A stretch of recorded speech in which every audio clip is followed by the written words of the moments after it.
ചെമ്പനീർ പൂവിൻ്റെ നാളത്തെ എപ്പിസോഡിൻ്റെ വിശേഷങ്ങളിലോട്ട് എല്ലാവർക്കും സ്വാഗതം. അപ്പോൾ നാളത്തെ എപ്പിസോഡിൽ ആദ്യം തന്നെ കാണിക്കുന്നത് നമ്മുടെ ശ്രീകാന്തിനെയും വർഷയാണ്. വർഷ ഇങ്ങനെ ഗെയിമൊക്കെ കളിച്ചിരിക്കുവാണ്. ശ്രീകാന്ത് വിളിച്ചതൊന്നും കേൾക്കുന്നില്ല. ശ്രീകാന്ത് കുറേ പ്രാവശ്യം വിളിക്കും, വർഷയെന്ന് വിളിക്കുമ്പോഴേക്കും വർഷ മൈൻഡ് ചെയ്യുന്നില്ല, ഗെയിം തന്നെ കളിച്ചുകൊണ്ടിരിക്കുകയാണ്. ലാസ്റ്റ് ശ്രീകാന്ത് വന്നിട്ട് ആ ഫോൺ എടുത്ത് വലിച്ചെറിയും. അപ്പോൾ വർഷ പറയും, എന്താ ശ്രീകാന്ത് എന്ന് ചോദിക്കുമ്പോഴേക്കും ശ്രീകാന്ത് പറയുന്നുണ്ട്, ഞാൻ വിളിക്കുന്നത് എന്താ നീ കേൾക്കുന്നില്ലേ? അപ്പോൾ വർഷ പറയും, ഞാൻ കേട്ടു, ഞാൻ മൈൻഡ് ചെയ്യാത്തതാണ്, ഞാൻ ഗെയിം കളിക്കുവാന്ന് പറയുമ്പോഴേക്കും ശ്രീകാന്ത് പറയും, നീ വാ നമുക്ക് പോകാം എന്ന് പറയും. പോകാമെന്നോ? എങ്ങോട്ടേക്ക്? നമ്മുടെ വീട്ടിലോട്ട് പോകാം എന്ന് പറയും. നമ്മുടെ വീടോ? വീട്ടിലല്ലേ ഇപ്പം ഇരിക്കുന്നത്. അതല്ല, എൻ്റെ വീട്ടിലോട്ട് പോകാമെന്ന് പറയുമ്പോൾ വർഷ പുച്ഛിക്കുവേ, ശ്രീകാന്തിന് വീടൊക്കെ ഉണ്ടോ? എവിടെയാ വീട്? അപ്പോൾ പറയും, നീ എന്താ വർഷ ഇങ്ങനെ പറയുന്നത്? ഞങ്ങളുടെ വീട് നിനക്ക് അറിയാൻ പാടില്ലേ? അല്ല, നമ്മൾ ലോൺ എടുത്ത് വീട് വെക്കാന്നൊക്കെയല്ലേ വിചാരിച്ചിരിക്കുന്നത്, അതല്ലേ നമ്മുടെ വീട്. അപ്പോൾ പറയും, അച്ഛൻ വിളിച്ചു, നമുക്ക് വീട്ടിലോട്ട് പോവാം. ഓ, ആ വീട്, അത് നിങ്ങളുടെ അമ്മയുടെ വീടല്ലേ, ചന്ദ്രയുടെ വീട്.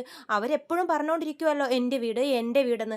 ആ വീട്ടിലോട്ടാണോ? ആ വീട്ടിലോട്ട് ഞാൻ ഇല്ല എന്ന് പറയുമ്പോഴേക്കും ശ്രീകാന്ത് പറയും, വർഷേ നീ വാ, വെറുതെ വാശി പിടിക്കല്ലേ. ഒരു പ്രശ്നം നടന്നു കഴിഞ്ഞ് ആ പ്രശ്നത്തിൽ തന്നെ തൂങ്ങിപ്പിടിച്ചുകൊണ്ടിരുന്നാൽ അത് വലുതായി പോകും. നീ ഒന്ന് വാ, മനസ്സിലാക്ക്.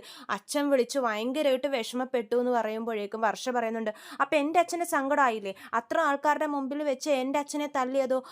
ശ്രീകാന്തിൻ്റെ അച്ഛൻ വിഷമമായത് മാത്രമേ കാര്യമായിട്ടുള്ളൂ, എൻ്റെ അച്ഛന് വിഷമമായില്ലേ എന്ന് പറയുമ്പോൾ ശ്രീകാന്ത് പറയുന്നുണ്ട്, കഴിഞ്ഞ വർഷേ നീ വാ, വെറുതെ ആ പ്രശ്നത്തിൽ തന്നെ ഇങ്ങനെ തൂങ്ങിപ്പിടിച്ചുകൊണ്ടിരിക്കല്ലേ, നമുക്ക് നമ്മുടെ വീട്ടിലോട്ട് പോകാം എന്ന് പറയുമ്പോഴേക്കും വർഷ പറയും, ഞാൻ വരുന്നില്ല, വേണമെങ്കിൽ ശ്രീകാന്ത് പൊക്കോളൂ എന്ന് പറയുമ്പോഴേക്കും ശ്രീകാന്തിന് സങ്കടമാകുക. കാരണം വർഷ പറയുവാണ്, വർഷ വരുന്നില്ല, ഞാൻ പൊക്കോ എന്ന് പറയുമ്പോൾ അത്രേ ഉള്ളൂ എന്നോടുള്ള സ്നേഹം എന്ന് ഓർത്തിട്ട് ശ്രീകാന്ത് അങ്ങനെ നിൽക്കുവാണ്. വർഷ എത്ര പറഞ്ഞിട്ട് സമ്മതിക്കുന്നില്ല. സച്ചിയുള്ള വീട്ടിൽ ഞാൻ വരില്ല എന്നുള്ള ഒറ്റ വാശിയിലാണ് വർഷ. അതേസമയം ശ്രീകാന്തിനോട് പോകാനും പറയുന്നുണ്ട്. അപ്പോൾ അങ്ങനെ ശ്രീകാന്ത് ആ ദേഷ്യത്തിൽ അവിടെ നിന്ന് ഇറങ്ങുവാണ്. ശ്രീകാന്തിനെ കാണുമ്പോഴേക്കും മഹിമ പറയുന്നുണ്ട്, വാ ശ്രീകാന്തെ, നമുക്ക് ഭക്ഷണം കഴിക്കാം എന്ന് പറയുമ്പോഴേക്കും ശ്രീകാന്ത് പറയുന്നുണ്ട്, വേണ്ട എന്ന് പറയും. അപ്പോൾ മധുസൂദനൻ പറയും, ഫംഗ്ഷനിലൊന്നും കഴിച്ചില്ലല്ലോ, എന്തെങ്കിലും കഴിച്ചിട്ട് പോകുമെന്ന് പറയുമ്പോഴേക്കും മഹിമ പറയുന്നുണ്ട്, കഴിക്കാൻ പറ്റുന്ന സിറ്റുവേഷനിലല്ലല്ലോ അവൻ, സാരമില്ല പോട്ടെ എന്ന് പറയുമ്പോഴേക്കും മധുസൂദനൻ ശ്രീകാന്തിൻ്റെ അടുത്ത് പറയുവാണ്, എന്താണ് ഇങ്ങനെ ഒരു റൗഡിയല്ലേ വീട്ടിൽ വെച്ചുകൊണ്ടിരിക്കുന്നത്, ആ റൗഡി വർഷയുടെ അച്ഛനാണെന്ന് പോലും നോക്കാതെ എന്നെ ഇടിച്ചില്ലേ, നാണമില്ലാത്തവൻ എന്നൊക്കെ സച്ചിയെ ചീത്ത പറയുമ്പോഴേക്കും മഹിമ പറയുന്നുണ്ട്, പ്രായം നോക്കാതെ പോലും അല്ലേടാ നിന്റെ ചേട്ടൻ എൻ്റെ ഭർത്താവിനെ തല്ലിയത്. അപ്പോൾ ശ്രീകാന്ത് വിട്ടുകൊടുക്കുന്നില്ല കേട്ടോ. അപ്പോൾ അങ്കിൾ പ്രവർത്തിച്ചതോ? അങ്കിൾ എന്തൊക്കെയാ പറഞ്ഞത്? എൻ്റെ രേവതി ചേച്ചിയുടെ തലയിൽ ഒരുപാട് കുറ്റങ്ങൾ, മോഷണ കുറ്റം വരെ ചുമത്തി തന്നില്ലേ. അപ്പോൾ മധുസൂദനൻ പറയും, എന്ത് ചെയ്യാനാ, പെണ്ണിനെ എൻ്റെ മോളെ കെട്ടിക്കൊടുത്തില്ലേ, അപ്പോൾ പിന്നെ ഇനി മാനവും മര്യാദയൊക്കെ അടിമപ്പെടുത്തി ജീവിക്കേണ്ടി വരും എന്ന് പറയുമ്പോഴേക്കും ശ്രീകാന്തിന് ദേഷ്യപ്പെടുവേ. മാനവും മര്യാദ അഭിമാനമൊക്കെ എല്ലാവർക്കും ഉള്ളതാ, രേവതി ചേച്ചിയെ അങ്ങനെ മോഷണക്കുറ്റം ചുമത്തി ഇതാക്കിയപ്പോഴേക്കും രേവതി ചേച്ചിയുടെ മാനോ അഭിമാനോ അല്ലേ അവിടെ പോയത്. അപ്പോൾ മഹിമ മധുസൂദനെ സപ്പോർട്ട് ചെയ്യുവേ, എൻ്റെ ഭർത്താവായതുകൊണ്ട് കൊള്ളാം, വേറെ ആരെങ്കിലുമൊക്കെ ആയിരുന്നെങ്കിൽ ആ റൗഡിയെ പിടിച്ച് പോലീസ് സ്റ്റേഷനിലേക്ക് ഇട്ടാനായിരുന്നു എന്ന് പറയുമ്പോഴേക്കും ശ്രീകാന്തിന് നല്ല ദേഷ്യം വരുന്നുണ്ട്. സച്ചിയെ ചീത്ത പറയുന്നത് കേട്ടിട്ട് ശ്രീകാന്ത് പറയുന്നുണ്ട്, സച്ചിയേട്ടൻ ചെയ്തതും തെറ്റാണ്, പക്ഷേ അങ്കിള് ചെയ്തതോ? എന്തൊക്കെയാണ് എൻ്റെ രേവതി ചേച്ചിയെ പറയുന്നത്, അതൊന്നും സഹിക്കാൻ ആർക്കും പറ്റത്തില്ല, അതുകൊണ്ട് ദേഷ്യം സഹിക്കാൻ പറ്റാതെയാണ് എൻ്റെ സച്ചിയേട്ടൻ അങ്ങനെ ചെയ്തതെന്ന് ശ്രീകാന്ത് പറയുന്നുണ്ട്. അടുത്തുള്ള ഒരാളുടെ മേലിൽ തെറ്റ് ചുമത്തുന്നതിന് മുമ്പ് അതിൻ്റെ പിന്നിലുള്ള സത്യാവസ്ഥ അറിയണം എന്ന് പറഞ്ഞ് മധുസൂദനെ പുച്ഛിച്ചുകൊണ്ട് ശ്രീകാന്ത് അവിടെ ഇറങ്ങിപ്പോവാണ്. മധുസൂദനാണെങ്കിൽ ശ്രീകാന്തിൻ്റെ ആ പ്രവൃത്തി കണ്ടിട്ട് ഭയങ്കര ദേഷ്യം വരുന്നുണ്ട്. മധുസൂദൻ അപ്പം മഹിമയോട് പറയുന്നുണ്ട്, കണ്ടില്ലേ എന്തൊരു അഹങ്കാരം അവനെ, പറഞ്ഞിട്ട് പോയത് കണ്ടില്ലേ, എന്തെങ്കിലും വിലയുണ്ടോ നമുക്ക്? അപ്പോൾ മഹിമ പറയുന്നുണ്ട്, ശ്രീകാന്ത് നല്ല പയ്യനാ, നമുക്ക് പയ്യെ ശരിയാക്കി എടുക്കാം, അവന് ഞാൻ എന്തായാലും ഇവിടെ കൊണ്ടുവന്ന് നിർത്തും എന്നുള്ള ഒറ്റ വാശിയിലാണ് മഹിമ.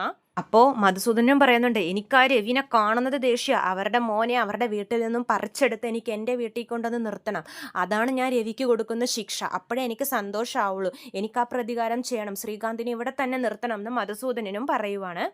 പിന്നെ കാണിക്കുന്നത് ചന്ദ്രയെ രവീന്ദ്രനെയാണ്. ചന്ദ്ര ഇപ്പോഴും അതന്നെ പറഞ്ഞുകൊണ്ടിരിക്കുവാണ്, എൻ്റെ ശ്രീകാന്ത് മോനിനി ഇങ്ങോട്ടേക്ക് തിരിച്ചു വരില്ല, അവൻ അവിടെ ഭാര്യയുടെ വീട്ടിൽ തന്നെ നിൽക്കും, ഞാനിനി എന്ത് ചെയ്യും, ഞങ്ങളുടെ മാനോ അഭിമാനോ എല്ലാം പോയി, എനിക്ക് ശ്രീകാന്തിനെ ഓർത്തിട്ട് സങ്കടം വരുന്നു എന്ന് പറഞ്ഞ് ചന്ദ്ര ഇങ്ങനെ വിഷമിക്കുവാണ്. രവിയാണെങ്കിൽ ഇതൊക്കെ അങ്ങനെ കേട്ടോണ്ടിരിക്കുവാണ്.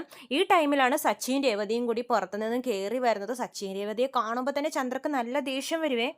ചന്ദ്ര ദേഷ്യത്തിൽ ആ ഇരുന്ന സ്ഥലത്ത് നിന്ന് ചാടി എഴുന്നേറ്റിട്ട് നിക്കടാ അവിടെ, ഇങ്ങോട്ട് കയറിപ്പോകരുത് നിങ്ങളെന്ന് പറയുമ്പോഴേക്കും സച്ചി പറയും കയറിയാലെന്താ, ഞങ്ങൾ കയറുമെന്ന് പറയുമ്പോഴേക്കും കയറരുത്, ഇത് എൻ്റെ വീടാണ്, നിങ്ങൾ രണ്ടാളും ഇപ്പം തന്നെ ഇവിടെ നിന്ന് ഇറങ്ങിക്കോണമെന്ന് പറയുമ്പോഴേക്കും രവീന്ദ്രൻ പറയുന്നുണ്ട് അവരെങ്ങോട്ട് പോവാനാ, അവരിവിടെ നിൽക്കട്ടെ എന്ന് പറയുമ്പോഴേക്കും ചന്ദ്ര പറയും അവരെങ്ങോട്ടെങ്കിലും പോട്ടെ, ഈ വീട്ടിലോട്ട് ഇനി വരാൻ നിൽക്കണ്ട, എൻ്റെ ശ്രീകാന്ത് ഇല്ലാത്ത വീട്ടിൽ ഇനി ഇവർ താമസിക്കാനും നിൽക്കണ്ട എന്ന് പറയുമ്പോഴേക്കും രേവതി ചോദിക്കുന്നുണ്ട് എന്താ അമ്മ ഇങ്ങനെ വെറുതെ കിടന്ന് ഒച്ചെടുക്കുന്നത്, അതിനിപ്പോൾ എന്താ ഉണ്ടായെന്ന് ചോദിക്കുമ്പോഴേക്കും ചന്ദ്രക്ക് ഒന്നുകൂടെ ദേഷ്യം വരുവേ, നീ വലിയ പാവൊന്നും അഭിനയിക്കണ്ട, കാര്യം അറിയാത്ത പോലെ അവൾ ചോദിക്കുക എന്താ സംഭവിച്ചതെന്ന്, നിന്റെ അഭിനയമൊക്കെ നിന്റെ വീട്ടിൽ വെച്ചാൽ മതി, ഇവിടെ എടുക്കാൻ നിൽക്കണ്ട, നിന്റെ കള്ളത്തരം എല്ലാം എനിക്കറിയാം, ആ സച്ചിയെ കൊണ്ട് ഓരോന്ന് ചെയ്യിപ്പിച്ചിട്ട് നീ അതിൽ സന്തോഷം കണ്ടെത്തുമായിരുന്നില്ലടി കള്ളി രേവതി എന്നൊക്കെ ചന്ദ്ര വിളിക്കുവാണ്.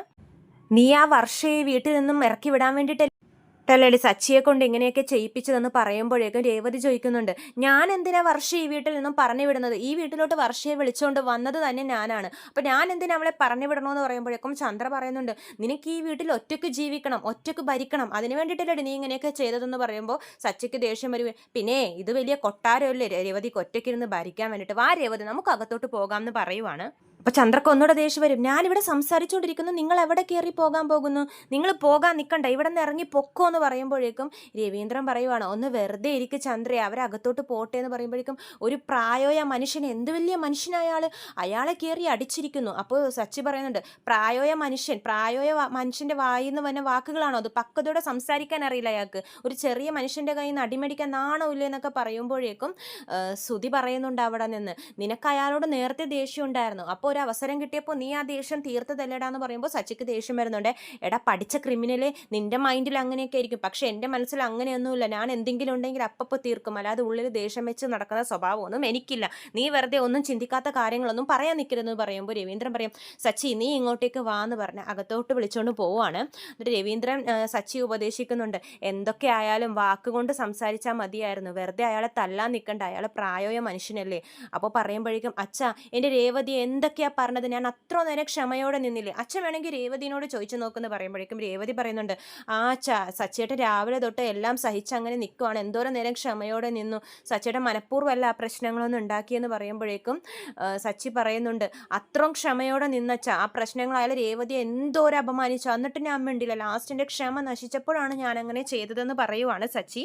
അപ്പോൾ ചന്ദ്ര പറയുന്നുണ്ട് തെറ്റ് അയാളുടെ ഭാഗത്തായിക്കോട്ടെ, അയാൾ എന്തെങ്കിലും കള്ളിന്ന് വിളിച്ച ഉടനെ നിന്റെ ഭാര്യയ്ക്ക് എന്ത് സംഭവിക്കാനാ, അയാൾ വേണമെങ്കിൽ വിളിച്ചിട്ടും പോട്ടെ. അപ്പോൾ സച്ചിക്ക് ഒന്നുകൂടെ ദേഷ്യം വരുവേ, അത് കൊള്ളാലോ, ഈ വീട്ടിൽ നിന്ന് പൈസ അടിച്ചു മാറ്റി ഓടി രക്ഷപ്പെട്ടവരുണ്ട്, ബ്യൂട്ടി പാർലറിൻ്റെ പേര് മാറ്റി കള്ളത്തരം കാണിക്കുന്നവരുണ്ട്, അവരൊന്നും കള്ളിന്ന് വിളിക്കാതെ എൻ്റെ ഭാര്യയെ കള്ളിന്ന് വിളിച്ചാൽ ഞാൻ അത് കേട്ടോണ്ടിരിക്കണോ, എൻ്റെ ഭാര്യ ആരെന്ത് പറഞ്ഞാലും അത് ഞാൻ കേട്ടോണ്ടിരിക്കില്ല, രേവതി അധ്വാനിച്ച് ജീവിക്കുന്നവളാ, പൂ പോലും 1 രൂപ പോലും കൂടുതൽ അവൾ മേടിക്കാറില്ല, അത്രയും കഷ്ടപ്പെട്ട് ജീവിക്കുന്നവളാ എൻ്റെ രേവതി. അപ്പോൾ രവീന്ദ്രൻ പറയുന്നുണ്ട് നടന്നതൊക്കെ നടന്നു, ഇനിയിപ്പോൾ എന്ത് ചെയ്യാനാന്ന് പറയുമ്പോഴേക്കും ചന്ദ്ര പറയും നടന്നതൊക്കെ നടന്നു എന്ന് പറഞ്ഞ് വിട്ട് കളയാൻ പറ്റില്ല, ഇവർ രണ്ടുപേരും ഈ വീട്ടിൽ നിന്ന് പുറത്താക്കുമെന്ന് പറയുവാണ്. അപ്പോൾ രവീന്ദ്രൻ പറയുന്നുണ്ട് എങ്ങോട്ട് പുറത്താക്കാനാ ചന്ദ്ര നീ പറയുന്നത്. അപ്പോൾ ചന്ദ്ര പറയും ഇവരുള്ള വീട്ടിൽ ഞാൻ ഇനി നിൽക്കില്ല, ഒന്നെങ്കിൽ ഇവർ അല്ലെങ്കിൽ ഞാൻ, എന്താണെന്ന് വെച്ചാൽ തീരുമാനിച്ചോ എന്ന് പറഞ്ഞ് അങ്ങനെ ദേഷ്യത്തിൽ ചന്ദ്ര ഇരിക്കുവാണ്.